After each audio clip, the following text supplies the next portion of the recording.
¿Qué tal? Muy buenas tardes a todos. Vamos a comenzar con la clase de este día viernes de manera asincrónica. Lo que vamos a hacer en el día de hoy, vamos a comentarles, vamos a hacer un refresh de algunos temas que hemos visto para poder introducirnos en el concepto de la hipermedia, que es el tema que ustedes van a tener que desarrollar, pero a su vez vamos a hablar entonces qué ocurre con estos nuevos medios, las hipermedias, y finalmente cómo logramos tener una comunicación digital interactiva. Esta nueva comunicación digital interactiva está llevándonos a lo que se denomina la cibercultura. Dado que estamos teniendo consumo totalmente distinto y nos estamos agrupando de maneras distintas, hoy en día la teoría está tratando de entender este nuevo fenómeno de comunicación. Con Verónica lo que vamos a hacer es hacer una breve recorrida de los temas que tenemos para hoy y nos vamos a ir deteniendo para comentarles los trabajos prácticos que ustedes van a tener que completar. Recuerden que esta clase del día viernes, que es asincrónica, el próximo lunes, día 25, no vamos a formalmente dar clase, es fecha de recuperatorio, para aquellos que tengan que recuperar parcial, y también recuperatorio de APE. Aquellos que no lograron entregar la AP número 1 tienen el día lunes, según el cronograma que nosotros tenemos dentro de nuestro programa, para realizar esta actividad. El próximo viernes nuevamente volvemos a tener clase asincrónica y nos estaríamos viendo el próximo lunes de manera online. Vamos a proyectar y en este caso lo que vamos a ver entonces es, en el día de hoy, queríamos nosotros trabajar con ustedes el concepto de la comunicación digital interactiva. Y en este concepto de comunicación digital interactiva, que fue en materia de una de las preguntas que tuvieron ustedes en el parcial, lo que queremos ver principalmente es algunas recomendaciones del trabajo práctico.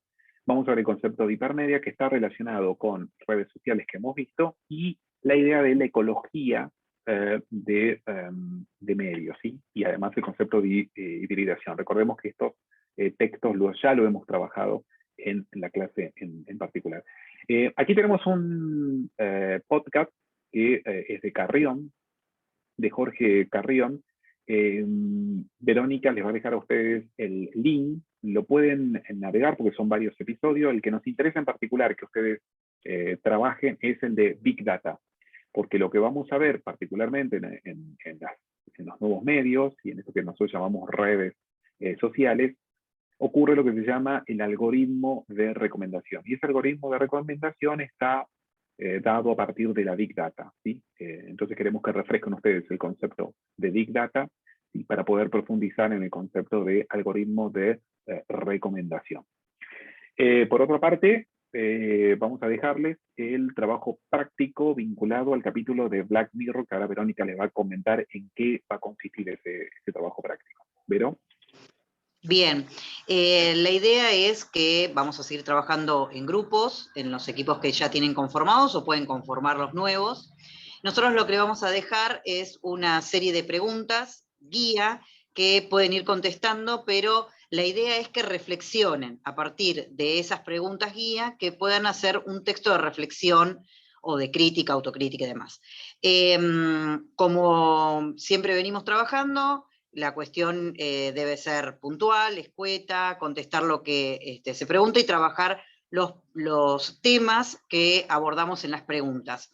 Lo que no sé es, aquellos que no tienen Netflix, no sé si está disponible en alguna otra plataforma, creo que sí, yo lo voy a navegar, en caso de que encuentre, si está en Cuevana o en Pelis Plus o en alguna de estas plataformas, les dejo el link.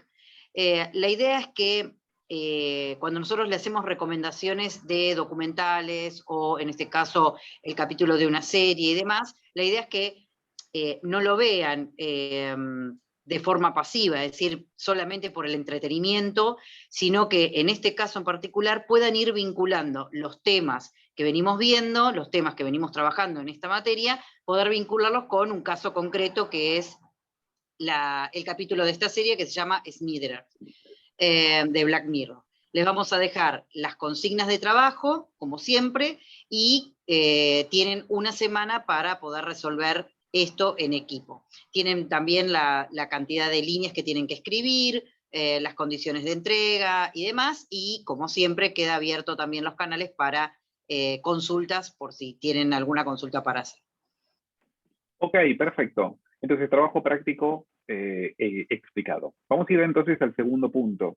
Recordamos que estamos hablando de la comunicación digital interactiva. Para nosotros esta comunicación digital interactiva, siguiendo a Carlos Escolari, le vamos a dar el término de hipermedia, que por otra parte va a ser la segunda APE que ustedes van a tener que formalizar. Decíamos, todo se basa hoy en día en esta idea de la transformación digital. Esta transformación digital se ha dado principalmente como una transformación tecnológica, el paso de lo analógico que estudiamos a lo digital. Decíamos, por otra parte, que la segunda característica de la comunicación digital interactiva estaba vinculada en esta configuración de reticularidad, la posibilidad de muchos a muchos. Y esta reticularidad estaba expresada, en definitiva, en la infraestructura de Internet.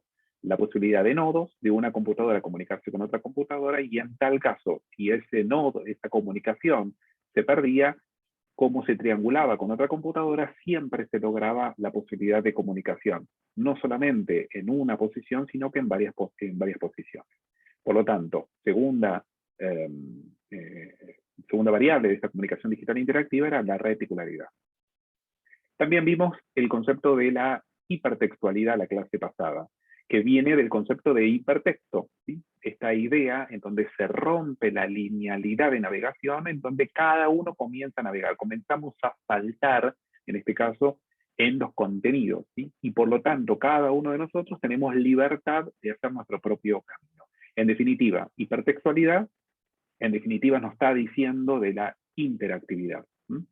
Entonces, el cuarto elemento era la multimedialidad que ustedes ya han realizado. Esta multimedialidad es convergencia, ¿sí? Así como ocurría, decíamos, una convergencia en materia tecnológica, también ocurre una convergencia en materia de medios y de lenguajes. Y finalmente, una audiencia que deja de ser audiencia para convertirse en usuarios, y usuarios que dejan de ser pasivos, son totalmente activos, participativos.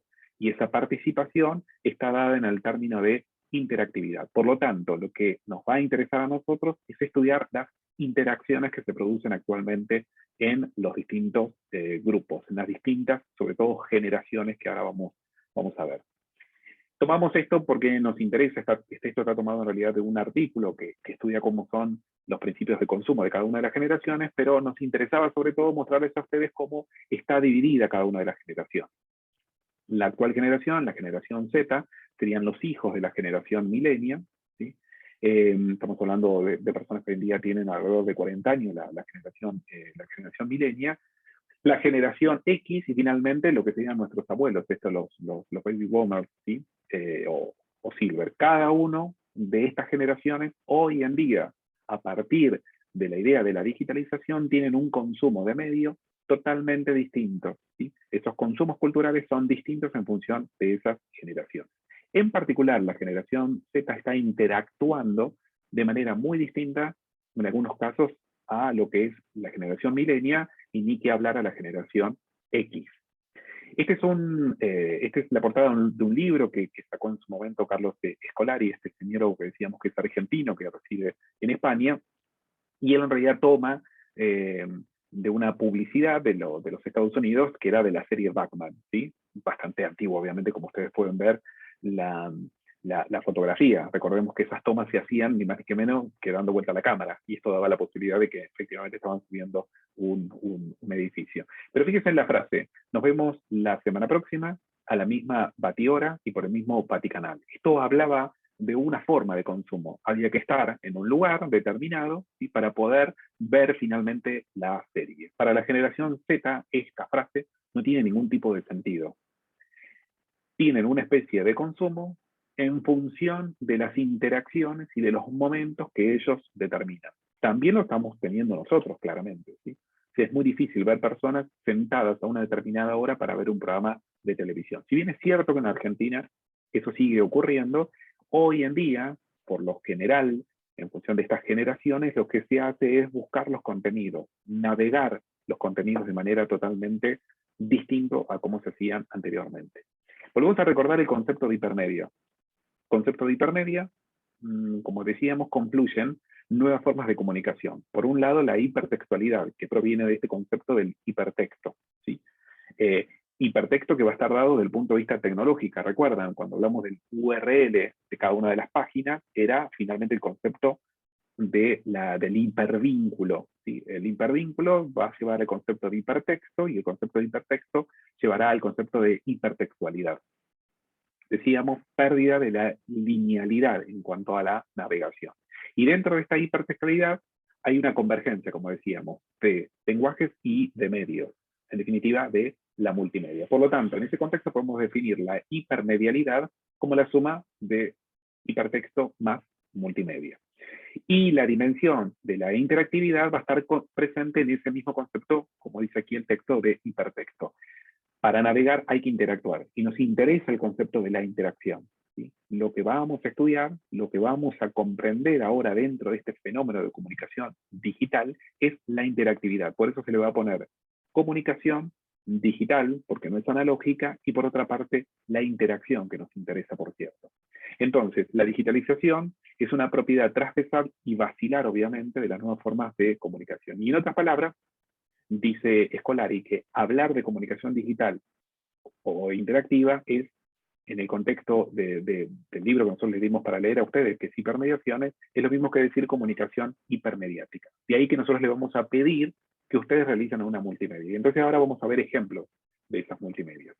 Distintos tipos de entorno mediático. ¿Se acuerdan que decíamos nosotros que era muy difícil definir redes sociales porque tendemos a decir que todos son redes sociales, o también definido como los nuevos medios? Pero sin embargo, esos medios, esos nuevos medios, en realidad son entornos mediáticos distintos. Y aquí podemos hacer una distinción. Por un lado, los entornos colaborativos de contenido. Y ahí lo vamos a ubicar a YouTube, que es ese medio colaborativo, pero en realidad on demand, en función de los intereses, de los gustos que nosotros tenemos. Por el otro lado, vamos a encontrar a los de consumo bajo demanda, estrictamente. Netflix, HBO, Disney, bueno, las plataformas de streaming que hoy en día nosotros consumimos. Que fíjense en algo que es distinto, ¿no? La primera vez es colaborativa, la segunda, por lo general, lo que se llama de consumo bajo demanda, son en realidad la industria del ocio propia del siglo XIX que se ha reconvertido a esta nueva forma de entorno mediático, principalmente los grandes estudios, o la creación, por ejemplo, de Netflix, que no provenía de los grandes estudios, pero que ofrecen, obviamente, contenido. Y el tercer entorno mediático está vinculado a las interacciones con otros usuarios.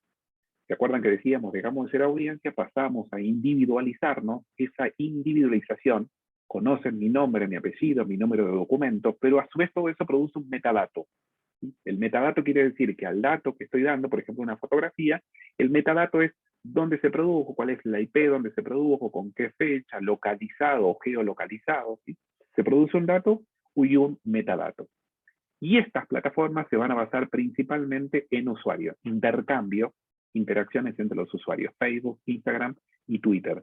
Particularmente la clase que viene, que va a ser la del día, la que tengamos como clase online, vamos a estudiar una plataforma que nos interesa en particular, es donde hoy en día interacciona esta generación Z, como decíamos.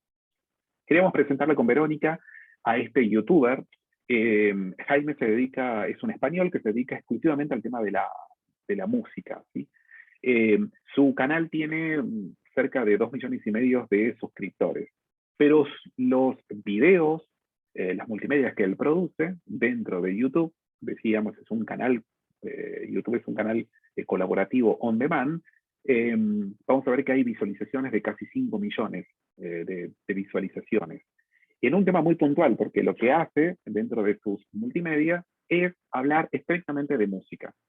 Y de música desde un punto de vista técnico y desde un punto de vista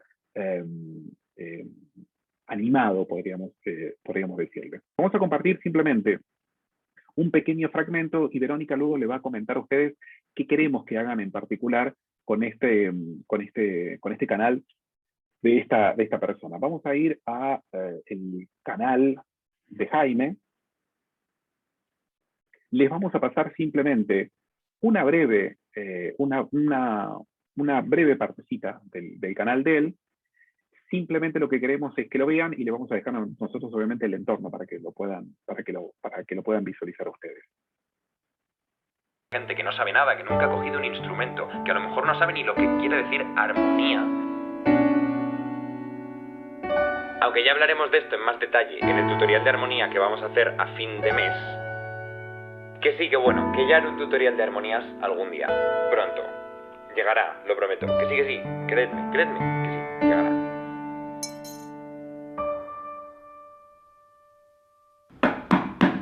¿Sí?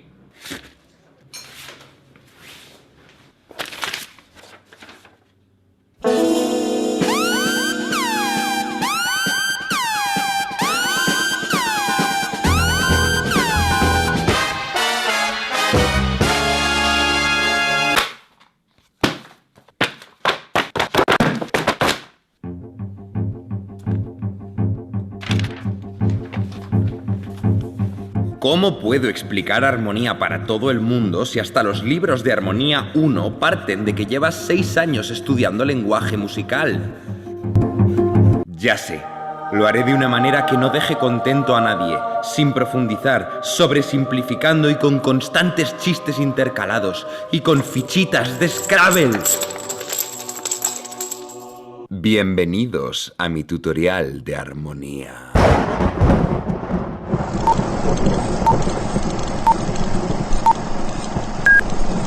La música tiene nomenclaturas de mierda.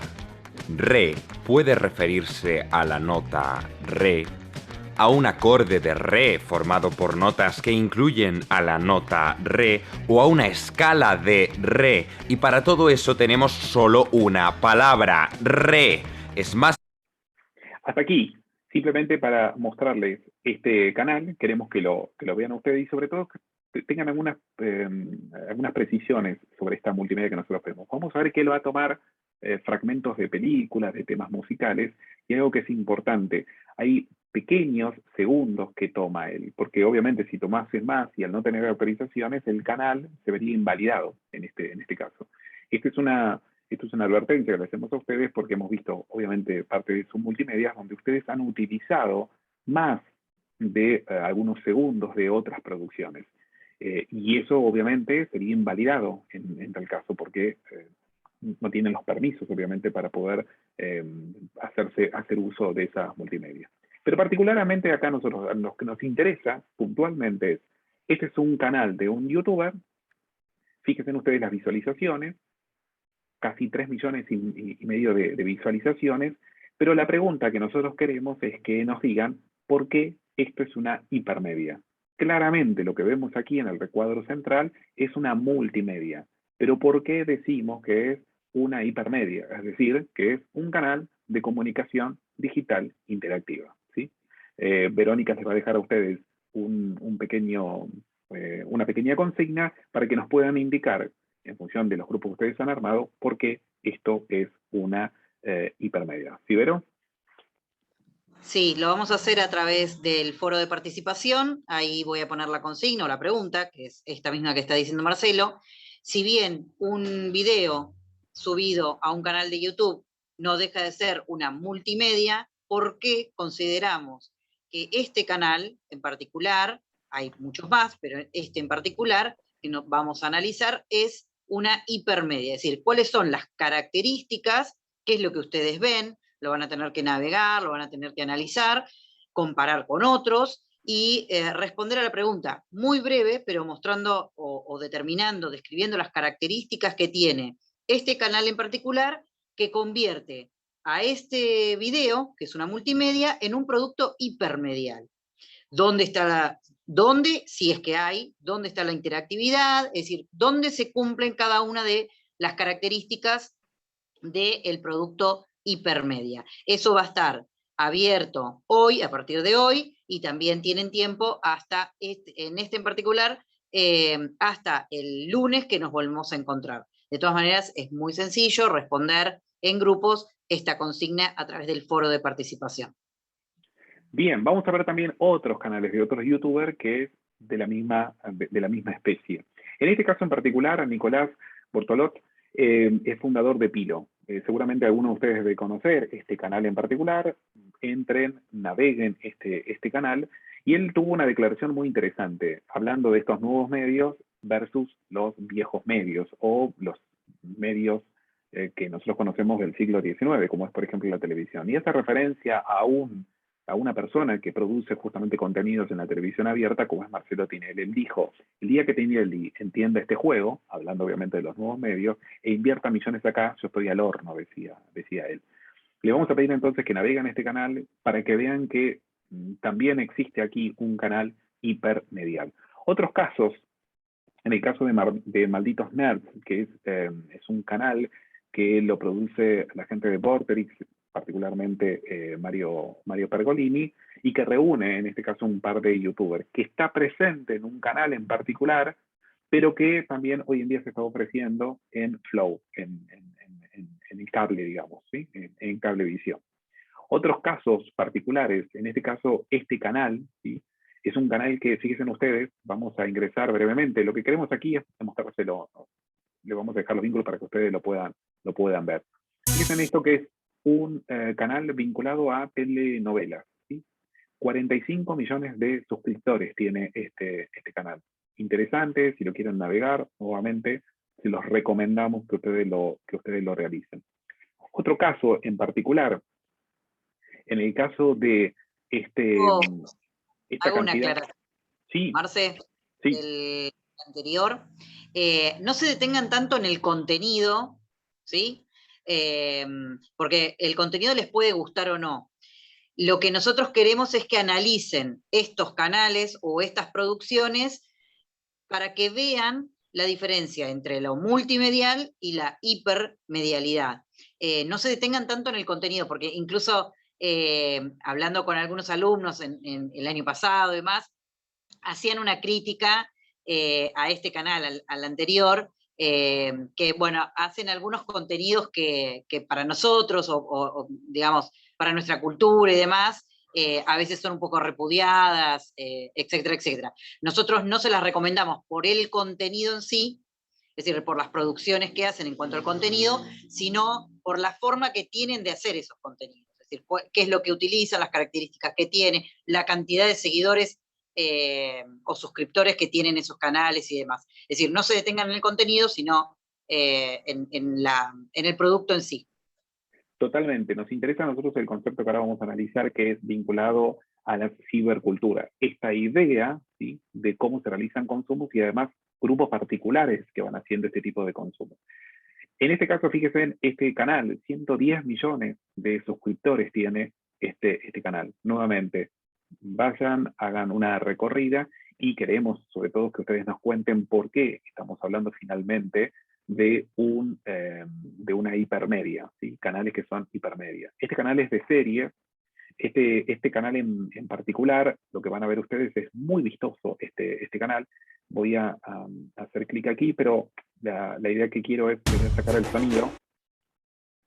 Son canales muy vistosos, este tipo de canales. Está producido, se produce en la India, tiene 196 millones de suscriptores. Y si ustedes ven la vista de cada uno, lo supera ampliamente a ese número de suscriptores. Como pueden ver ustedes, es un canal indio, muy interesante, con grandes producciones. Estas producciones no se muestran en la televisión abierta india, sino que son estrictamente programas efectuados, pensados para este medio estrictamente digital y este canal que tiene en YouTube.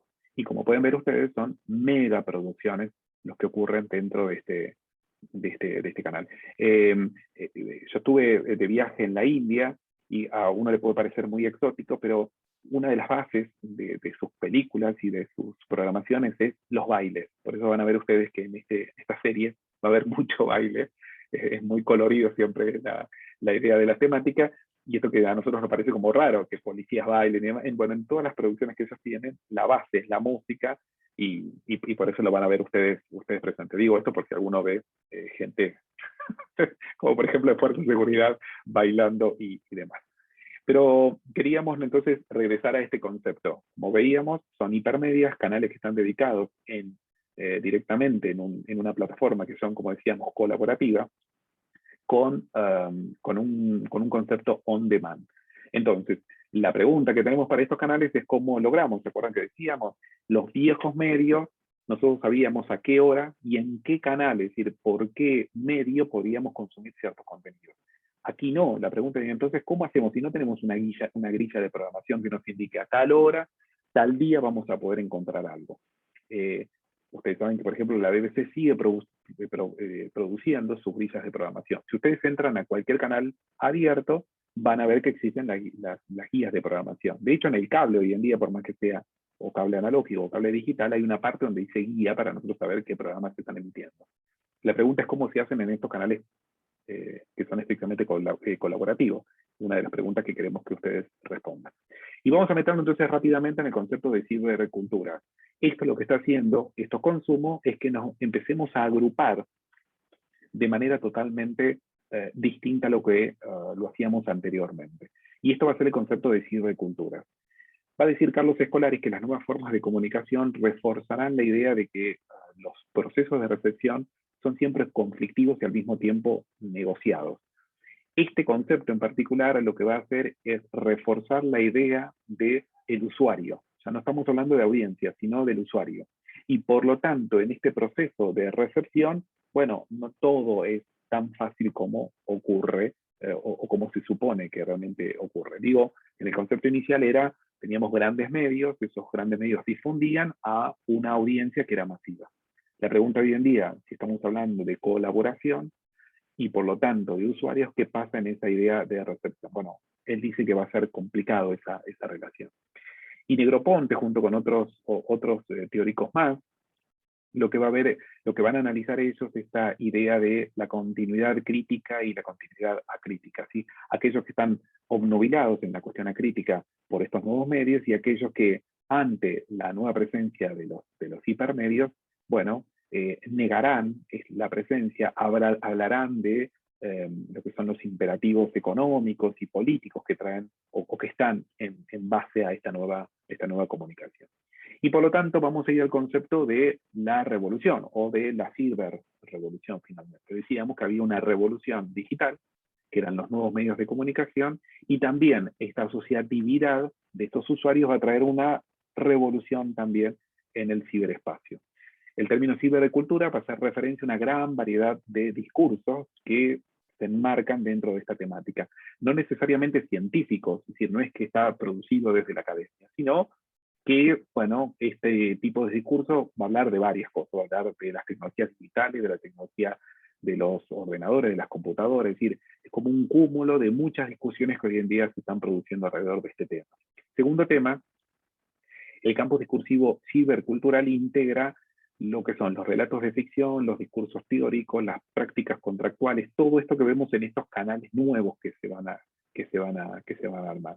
De perspectivas utópicas, ¿sí? O distópicas, en el caso del capítulo que nosotros le hemos dado a ustedes de Black Mirror, bueno, es una perspectiva distópica, ¿sí? De un futuro que no sabemos si va obviamente a ocurrir. Todo esto marcado obviamente en la idea de lo que veíamos al principio de esta materia, que era la cultura, la tecnología y la sociedad, cómo se va integrando este camino y cómo se va dando esta relación entre estos tres elementos. Y obviamente, aquí hay un punto, ¿no? Porque Marshall McLuhan era el único que hablaba de los temas digitales y de la revolución que iba a traer lo digital, y en su momento estaba bastante discutido que esto iba a ocurrir en materia de comunicación, como ustedes habrán visto en las teorías básicas de comunicación. Primeras reflexiones entonces, vinculado a la cibercultura, va a estar relacionada en la década del 80 con la aparición del ordenador.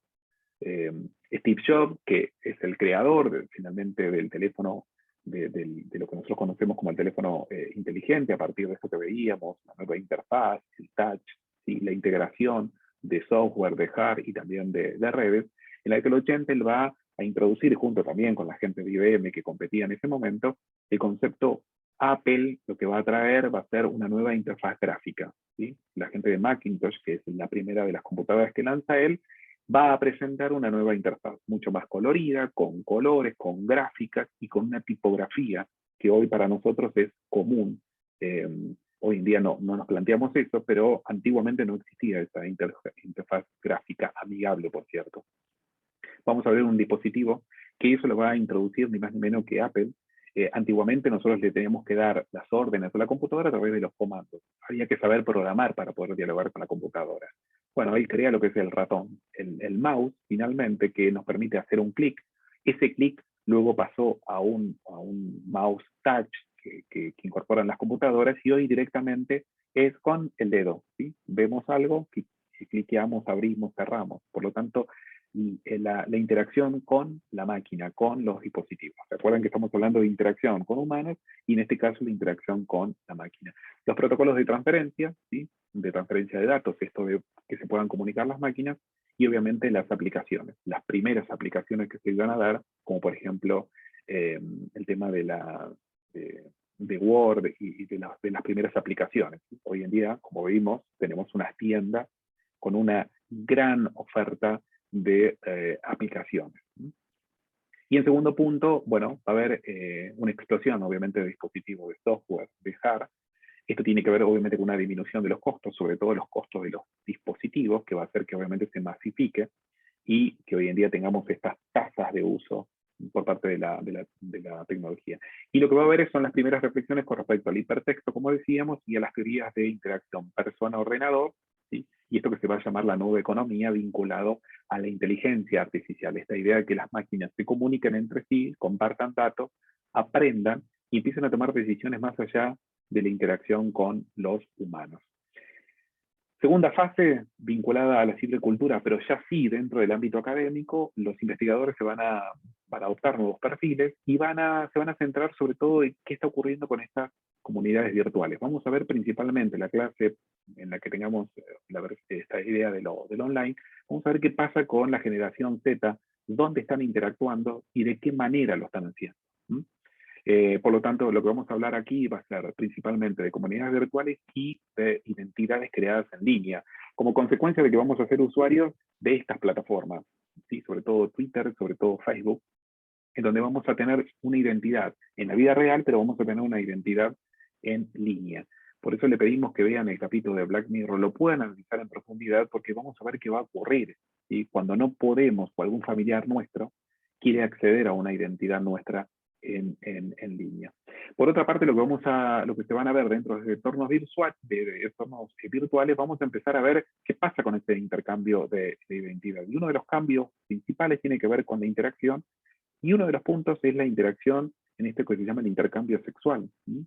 Y esto va a ser también una nueva idea en cuanto a la vinculación de las personas, en esta idea de lo que antes hacíamos cara a cara, ahora a partir de estas identidades en línea. Esto va a ser una segunda fase, como decíamos, que los investigadores van a empezar a desarrollar. Y finalmente, los juegos de roles que vamos a tener dentro de este mundo estrictamente virtual. Como decíamos, mundo real versus mundo de las pantallas. La tercera fase de las culturas, de la cibercultura, que se van a encargar obviamente los académicos, están vinculadas a la idea de tratar de describir al ciberespacio, ¿sí? Y por lo tanto la idea es, bueno, poder contextualizar, buscar resultados complejos y sobre todo los problemas. Recuerden que en investigación, cuando hablamos de problemas, es una pregunta, y una pregunta que se trata de responder a partir de una investigación. Y finalmente las interacciones en línea y las comunidades virtuales. Estas comunidades virtuales que se van a realizar a partir de los gustos y apetencias que cada uno de nosotros tenemos, bueno, va a ser materia de investigación por parte de los académicos. No solamente desde un punto de vista que pasa en esa interacción, sino también, bueno, ver la perspectiva social, ver la perspectiva cultural y también económica que está detrás de estos distintos discursos. Y obviamente discursos que son discursos relativos a las interacciones, pero también aquellos discursos que finalmente hablan de los mitos, ¿sí? Y de las tendencias futuras. En los discursos, cuando hablamos de mito, por ejemplo, uno de los mitos tecnológicos es que la tecnología comenzó por muchachos buenos que querían hacer un cambio en el mundo y que, bueno, empezaron interactuando con algunos dineros que le dieron sus padres en el garage de sus padres. Hoy en día lo que vemos son mega empresas que obviamente cotizan en bolsa millones de dólares, con lo cual ese mito de origen no se discute, y por lo tanto lo que ocurre en ese trayecto tampoco es materia de discusión. Y por lo tanto ustedes conocerán a esta joven, Greta, ¿sí? Este adolescente que va a crear, obviamente, nuevos contenidos, nuevas discusiones, y en esta idea no solamente de una cultura, ¿sí? en lo que es, lo que decíamos, la vida real, sino discusiones que se van a producir en ese ciberespacio. Pero va a haber siempre esta idea de lo que está ocurriendo en lo virtual y en lo presencial. Y entonces en lo presencial vamos a tener manifestaciones, obviamente que esto se discontinúa a partir de lo que es la,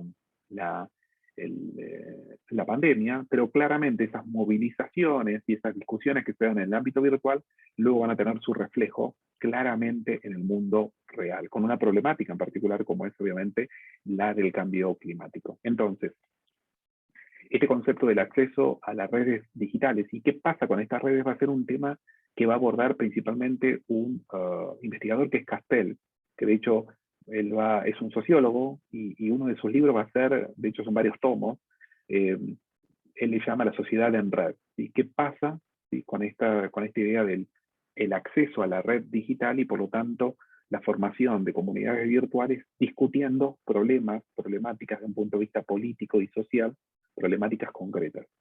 Y va a haber un cambio, dice él, en el ecosistema digital y de interacciones cada vez más complejas, más ricas, basadas en tecnologías que tratan de cabalgar sobre las complejidades de una red que se asemeja cada vez más a un sistema. Él dice un vivisistema, ¿sí? Porque son tan reales como el mundo real. Y él lo va a asociar a este concepto de organismo, un organismo vivo, finalmente, es esa red virtual. Y vamos a hablar de la idea esta de las web 2.0, vamos a hablar de esta distribución de iguales, P2P, que es la idea de cómo compartimos nosotros a partir de servidores, que lo vamos a analizar en clase futura. Por lo tanto, el concepto que hoy en día se analiza es de cibercultura 2.0. Y para finalizar, entonces, ¿en qué están obviamente los investigadores en esta idea del de la ciberteoría 2.0? Es, por un lado, en qué ocurre con las nuevas webs. Estamos hablando hoy en día de web contextuales, no es simplemente web informativa como eran en la antigüedad. ¿Qué pasa con el desarrollo del trabajo de las nuevas aplicaciones y de servicios? ¿Qué pasa con el análisis discursivo o retórico? Que se va a centrar en el contenido puntualmente de cada uno de los sitios, los estudios que se llaman estructurales, que investigan cómo se formalizan las estructuras y los enlaces, ¿sí? de estas redes, y los socioculturales, que van a estar interesados principalmente en los aspectos etnográficos de la web. Y entramos entonces en un campo muy particular de las ciberculturas, que son los juegos, y los juegos en líneas que hoy en día se desarrollan en particular, en donde principalmente son consumidos por la generación Z. No solamente juegan, sino que también interactúan. Y vamos a ver una de las plataformas que hoy en día tiene mayor auge, que está dedicado a este punto. Para finalizar, objeto de estudio en el campo cibercultural va a ser las comunidades virtuales, ¿sí? Las identidades, fíjense que uno está referido a lo sociológico, lo otro a lo psicológico, las interfaces, por lo tanto la pertenencia que vamos a tener de una perspectiva perspectiva y también de una idea de semiótica, es decir, cómo creamos sentido a partir de esas interfaces. Uno de los temas va a estar vinculado a la ficción interactiva, cómo se narra hoy en día para el mundo digital, que no es lo mismo que narrar para para los demás medios, o los viejos medios, como decíamos anteriormente. Y finalmente, la perspectiva cognitiva, que está vinculado a la inteligencia artificial. Este va a ser un tema de análisis de las últimas clases que vamos a ver. Cómo hoy en día nosotros interpretamos la realidad y por lo tanto qué es verdad a partir de la inteligencia artificial. Para finalizar, estudios comparativos web que hoy en día se realizan, análisis de mapas de enlace y finalmente los procesos de producción digital. De esta manera, y sabiendo que nos hemos extendido en el tiempo, queríamos abordar la clase número 18, vinculada a la idea principalmente de la cibercultura. En el marco de la hipermedia, y decíamos nosotros que el concepto de la hipermedia está vinculada a la idea de la comunicación digital interactiva. Por lo tanto, nos volvemos a encontrar el próximo viernes, que va a ser obviamente también sincrónico, y de manera virtual online el próximo lunes si mal no recuerdo, se me escaparon la fecha, pero es el lunes siguiente. Algo que es importante de recordar que el lunes 25, próximo lunes, es la fecha, como decíamos, de recuperatorio y recuperatorio también de la AP. Obviamente que nos encontramos en el campus virtual, nosotros vamos a estar en línea a partir de la mensajería del campus para cualquiera que nos quiera hacer alguna consulta, particularmente en el recuperatorio, y seguimos la misma modalidad que hemos utilizado para el parcial, en este caso para la toma del recuperatorio. No sé si me falta algo más, Vero, que hay que agregar. No, solamente que bueno, van a tener la clase, tienen una lectura que se las dimos el lunes pasado, pero que está colgada en esta carpeta, la de Maestri, Mariana Maestri, y van a tener la actividad grupal a través de trabajo práctico y la participación en el foro con respecto al canal de YouTube que vimos y por qué decimos que eso es una hipermedia con algunas consignas, y creo que nada más. Lo único para agregar es, recuerden las fechas del trabajo de la AP2, que tiene fechas de entrega, pero sobre todo este diálogo que tienen que tener ustedes en este grupo para elegir cuál es el tema principalmente que van a desarrollar. Nuevamente, la consigna está vinculado a aquellos temas que son de su interés directamente, ¿no? Siempre decimos lo mismo, no vayan por los grandes temas que realmente se plantean, sino vayan por los temas que les son afines a ustedes y a su grupo de relaciones para que puedan a partir de eso desarrollar una buena AP número 2. Y que finalmente no es ni más ni menos que la aplicación de los temas teóricos que hemos visto hasta el momento. Bien, si no hay nada más para agregar, nos encontramos en la próxima clase sincrónica de tecnologías de la información. Muchas gracias a todos. Nos vemos.